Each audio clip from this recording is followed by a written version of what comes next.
Nimrod gets his swag on. What's the most used word in Scripture?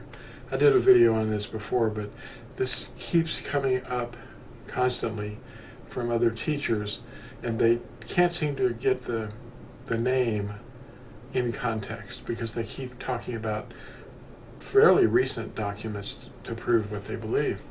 The name of our Creator consists of 4 vowels. Yod, Hey, Ua, Hey. And it's Hebrew word number 3068. Look it up in an interlinear concordance, interlinear translation, and it'll give you the concordance number H3068. They're vowels. They're not consonants. Now, a consonant is identified as something that involves the lips, the teeth, or the breath where there's teeth being forced through the teeth, like a hissing sound, or the tongue on the roof of the mouth, or the lower lip and the upper teeth, or the lips together. Those are consonants. Vowels only use the mouth cavity and the breath. That's a vowel. These are vowels. A, E, I, O, U. See that? Now, if you hear somebody saying V, instant error. And there's also a lot of people that are understanding that the pronunciation of the name involves the sound Yeho. This is the Masoretic influence from the Nikud marks. We're going to talk about that. We're going to widen this up and get it in context. Now, the Latin letters that are expressing the Hebrew letters are Y-H, U-H, not a V. The V in Latin is originally a V shape, but it had the sound of our modern letter U. Teachers just don't study deeply enough. So when you see gladius, like the word sword in Latin, it's written with a V, but it's not a V sound. It's a vowel. Gladius. No, by the way, the hissing sound in the letter S is also, that's a consonant. S, that's a consonant. Now, the name was expunged by the readers. Who are the readers? You're going to find out. Nimrod isn't going to win this game. The readers did it intentionally. There was a sect among the Yahudim that broke off, it was translated as the readers. And who were these readers? A division occurred at Babel in the 8th century. And that's CE, by the way, or AD. A sect called the Qaraim. The Qaraim are called Karaites today. And that Qaraim means readers. And they broke away from the main body of Yahudim. The Masoretes, which was a subset of the Qaraim sect, means traditionalists. Masorah means tradition. What do you think their tradition is? Not to say the name, for sure.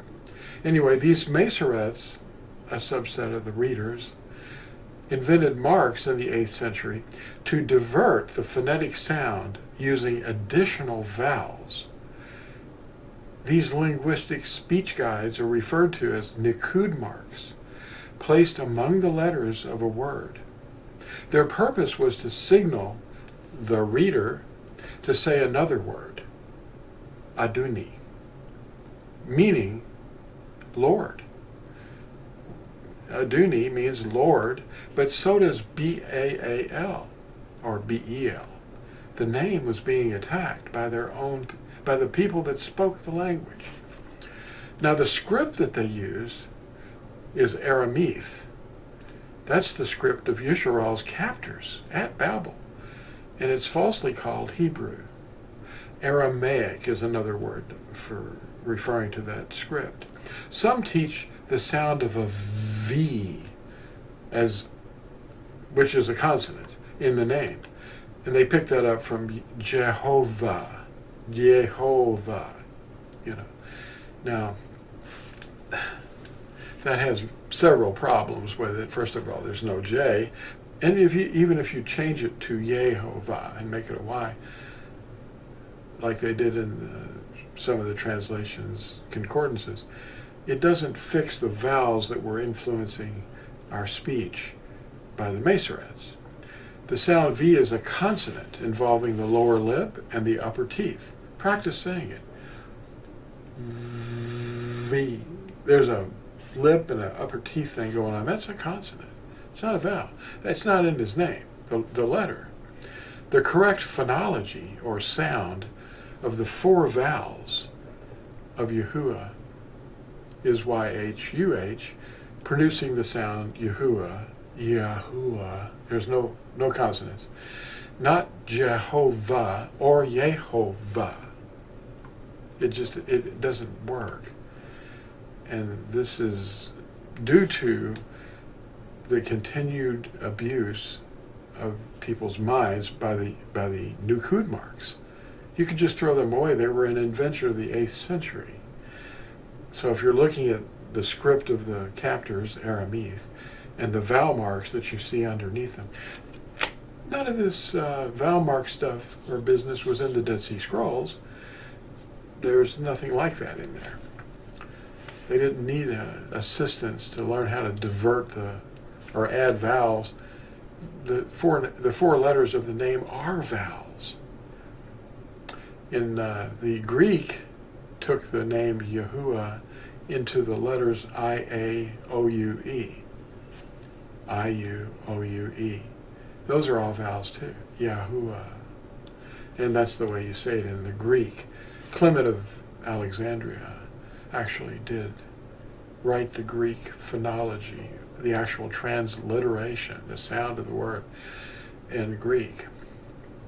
Now there are no Nats or Nukud marks used in the Dead Sea Scrolls. I mentioned that. And this was a discovery in 1947 in the caves of Qumran. There were originally 12 caves, and now there's only 11 because a wall was broken through, and now there's just 11 caves. You start with 12, and then you break through a wall, and you got 11. It's kind of like that song we used to sing on the school bus.